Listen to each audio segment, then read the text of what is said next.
اور یہ سوال ہے منصور صاحب، ہماری بہن بشرا گنائی صاحبہ ہیں کیمبرج یو کے سے، انہوں نے یہ سوال پوچھ رکھا ہے۔ وہ کہتی ہیں کہ جیسے جیسے عمر بڑھ رہی ہے تو یادداشت پر اثر پڑتا ہے، اور جو ہے بعض دفعہ نماز میں تلاوت کرتے ہوئے بھول جاتی ہیں اور پوری صورت وہ مکمل نہیں کر سکتی۔ تو کیا یہ ممکن ہے کہ کسی ڈیوائس سے ہم نماز میں ہیلپ لے لیں؟ جیسے آج کل قرآن جو ایپ پر بھی یا فون پر بھی نظر آ جاتا ہے، یا بعض لوگ قرآن اس کے علاوہ ہٹ کے یہ سوال ہے کہ بعض لوگ قرآن کریم مثلا ہاتھ میں لے کے کھڑے ہوتے ہیں، تراویح کے دوران بھی کھڑے ہوتے ہیں۔ جی، اس حوالے سے حضرت مسیح موعود السلام کے دور میں بھی اسی طرح ایک صحابی نے یہ سوال پوچھا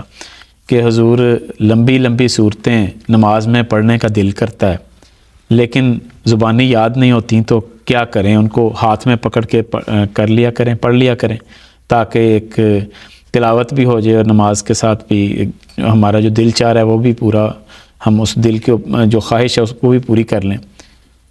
تو حضرت مسیح نے فرمایا کہ اس کی کیا ضرورت ہے، آپ کو جتنی آیتیں یاد ہیں، قرآن کریم کا جتنا حصہ یاد ہے بس اتنا ہی پڑھیں۔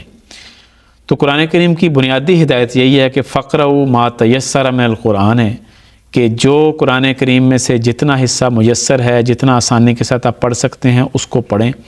تو ایک زائد الگ سے قرآن کریم ہاتھ میں پکڑ کے پڑھنے کا جو ہے یہ اس رواج کو ناپسند کیا گیا ہے، اور نہ ہی اس کو جماعت احمدیہ میں اس کو رواج نہیں دیا جاتا۔ حضرت عمر رضی اللہ تعالیٰ عنہ کے دور میں کسی حضرت ابن عباس رضی اللہ تعالیٰ عنہ بیان کرتے ہیں کہ ان کے دور میں بعض لوگ ایسے کھڑے ہو کے تو مصحف سے پڑھا کرتے تھے، یعنی قرآن کریم کھول کے پڑھا کرتے تھے۔ تو جب حضرت عمر رضی اللہ تعالیٰ عنہ کو پتہ لگا تو حضرت عمر رضی اللہ تعالیٰ عنہ نے منع کیا کہ صحیفے سے کھول کے قرآن کریم سے کو کھول کے سامنے رکھ کے آپ نے تلاوت نہیں کرنی اور نہ ہی پڑھنا ہے۔ تو گویا بڑی واضح ایک ہدایت موجود ہے، اور پھر یہ بھی دیکھیں نا کہ وہ پڑھنے کے نتیجے میں آپ کی نماز کی طرف توجہ کتنی رہے گی جب آپ ہر وقت اسی کو دیکھ رہے ہیں۔ اس میں تو حکم یہ ہے کہ آپ نے سجدے کی جگہ پہ دیکھنا ہے، تو جب آپ قرآن کریم ہاتھ میں پکڑیں گے تو آپ کو سجدے کی طرف تو نہیں دیکھ سکیں گے، تو اس لیے اس کی اجازت بہرحال نہیں ہے۔ اور سے بھی کہنے لگے تھے حضرت خلیفۃ مسیح ثالث رحمہ اللہ تعالیٰ کے عہد خلافت میں یہ معاملہ مجلس افتاء میں بھی آیا،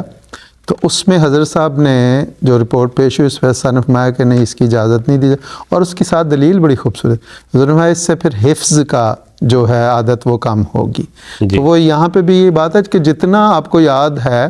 اتنا کر لیں اور وہ پڑھتے رہیں، جسے حضرت مسیح علیہ السلام کا حوالہ دیا۔ تو اصل تو قرآن کریم کی حفاظت کا ایک ذریعہ یہ بھی ہے کہ حافظ بنتے رہیں، قرآن کریم ہمیشہ لوگوں کے دلوں میں محفوظ ہے۔ یہ لوگ جو ہے یا اگر مکمل نہیں تو اپنی ضرورت کے مطابق روزمرہ کے مطابق یاد کریں، اور جتنا یاد ہے وہ پڑھیں۔ اگر اجازت مل جائے تو ہر ایک آدمی طبعاً انسان سہولت کی طرف جاتا ہے، ہر ایک کا دل چاہے گا اچھا میں دیکھ کے آرام سے یہ پڑھ لوں،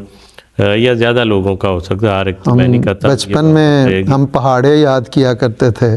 تو وہ باقاعدہ اسکول میں یاد کروائے جاتے تھے، اب نہیں یاد کروایا، کیلکولیٹر یہ چیزیں آ گئی ہیں، بچے وہ کیلکولیشن کر ہی نہیں سکتے اس طرح جو ضرب کی۔ تو وہی آپ کی بات بالکل ٹھیک ہے کہ آہستہ آہستہ تساہل کی طرف انسان جاتا ہے، اس سے انسان بھولنے کی طرف جاتا ہے۔ جہاں تک بشرا گنائی صاحبہ یہ بات ہے کہ عمر بڑھ رہی ہے، بھول جاتا ہے، تو اللہ تعالیٰ نے تو انسان پر وہ بوجھ ڈالا ہی نہیں جو اس کی وسعت میں نہیں ہے۔ لا یکلف اللہ نفسا الا وسعہا، جو آپ کو طاقت ہے اسی کے مطابق عمل کرنا ہے۔